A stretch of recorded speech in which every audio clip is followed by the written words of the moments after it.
Spent 12 years at the state senate and had a great time. And for a while there, I was told I was probably the only non-lawyer that was the vice chairman of the Senate Judiciary Committee. And our job was to vote on judges, and I figured it out that I probably voted for about 68 judges and magistrates in my career in the Senate Judiciary. Some I voted going like this, holding my nose, and some I voted with obviously full confidence. But there was one gentleman that stood out. He really did. He stood out as a person who would be fair, a person who would deliver justice, and a person who cared about the citizens of this state, no matter where you came from. And that was Justice Flaherty. Back then I knew him as Frank. But he was a former mayor. And I tell you, the compassion, when he was before our committee, he had compassion that was just unbelievable. Far beyond any of the other candidates that came before me. And there was a special way about him, and I noticed that. And he just has done a fantastic job.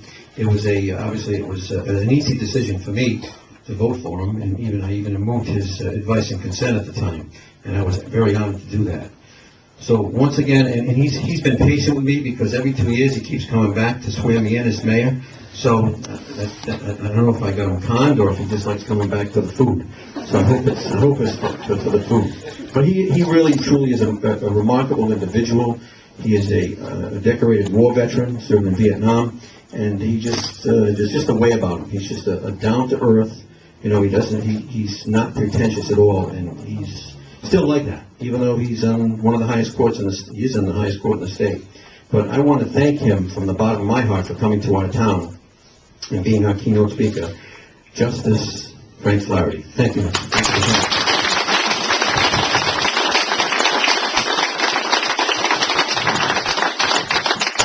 Thank you very much, Mayor.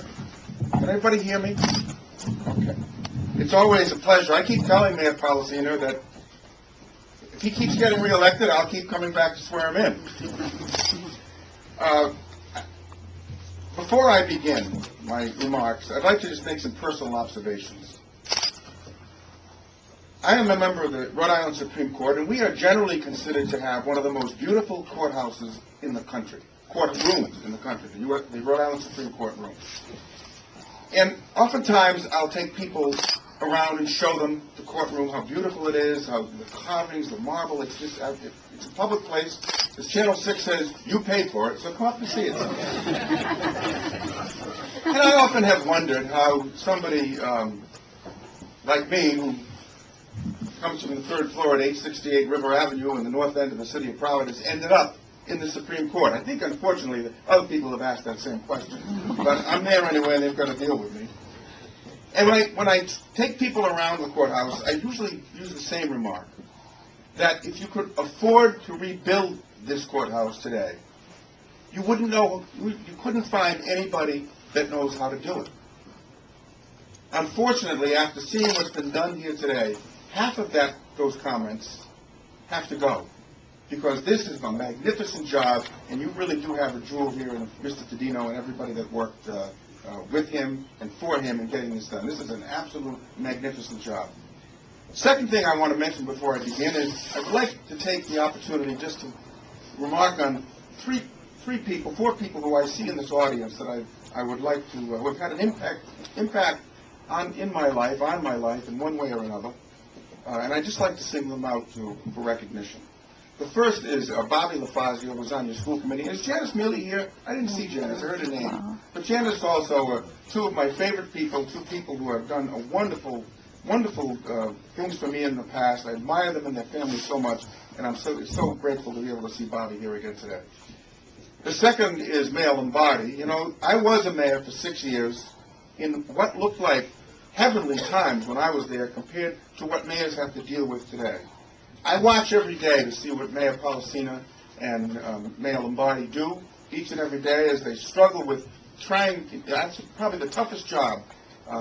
If there's a tougher job in modern government than chairman of a local school committee, then being mayor is that job. And both of these gentlemen have done it with dignity and with honor, and their community should be very proud of them. And I'm great to see my great friend Charlie Lombardi here today as well.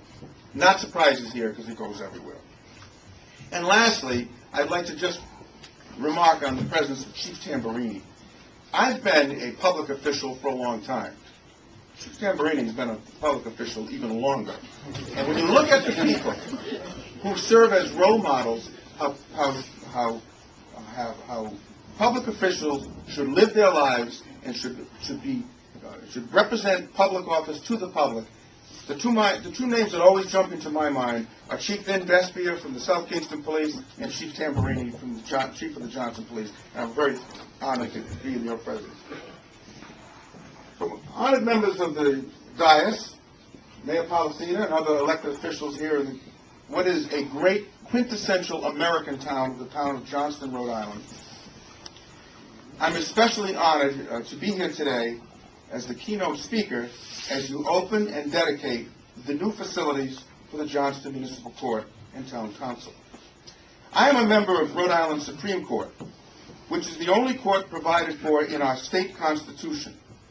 All of the other courts were created by statute by the General Assembly and through the action of the General Assembly.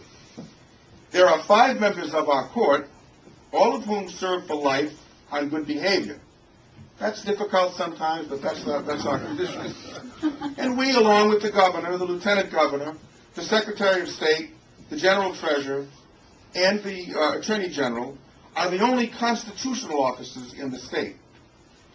I believe that it's worth noting that the 2 signers of the Declaration of Independence from Rhode Island, Stephen Hopkins from Providence and William Ellery from Newport, both served on our court. Our court, like other state Supreme Courts throughout each of our 50 states, serves as the final interpreter of state law.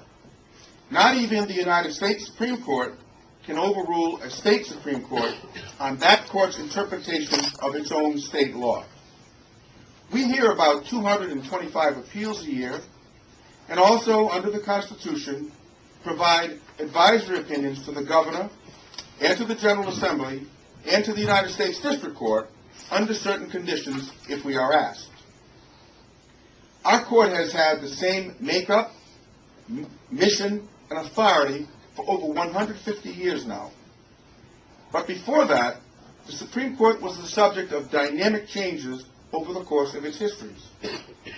In the earliest colonial era, there were really no courts in the colony of Rhode Island, and the system that was set up by Roger Williams depended almost entirely on arbitration to resolve disputes. Those arbitration decisions could be appealed for a trial before a general town meeting. Try that today. Although Providence was the first town in Rhode Island, the settlement in Providence was soon followed by those in Portsmouth, Newport, and Warwick. Each of the settlements had its own laws, and it each had its own methods for adjudicating disputes. In fact, Newport and Portsmouth elected a judge as their highest governmental official, until Roger Williams obtained the first colonial charter from King Charles I in 1647. That charter more or less standardized the procedures between the 4 towns in Rhode Island, and it included something very similar to the Bill of Rights that we are so familiar with today. You know, there's a reason that Rhode Island was the first colony to declare independence from the Crown in England, but the last to ratify the Constitution. And that was because that very first charter that Charles I granted to Roger Williams had rights in it that the first Constitution didn't have. There was no freedom of speech in the first in the U.S. Constitution. There was no freedom from unlawful search and seizure, or there was no provision against self-incrimination. And Rhode Island balked at ratifying that Constitution because we already had it better than they wanted to give us. And only when the Bill of Rights, the first 10 amendments that we are so familiar with, was being planned and obviously was going to become part of the Constitution, only then did Rhode Island ratify the Constitution and become the 13th state. And that's something that we should be very proud of.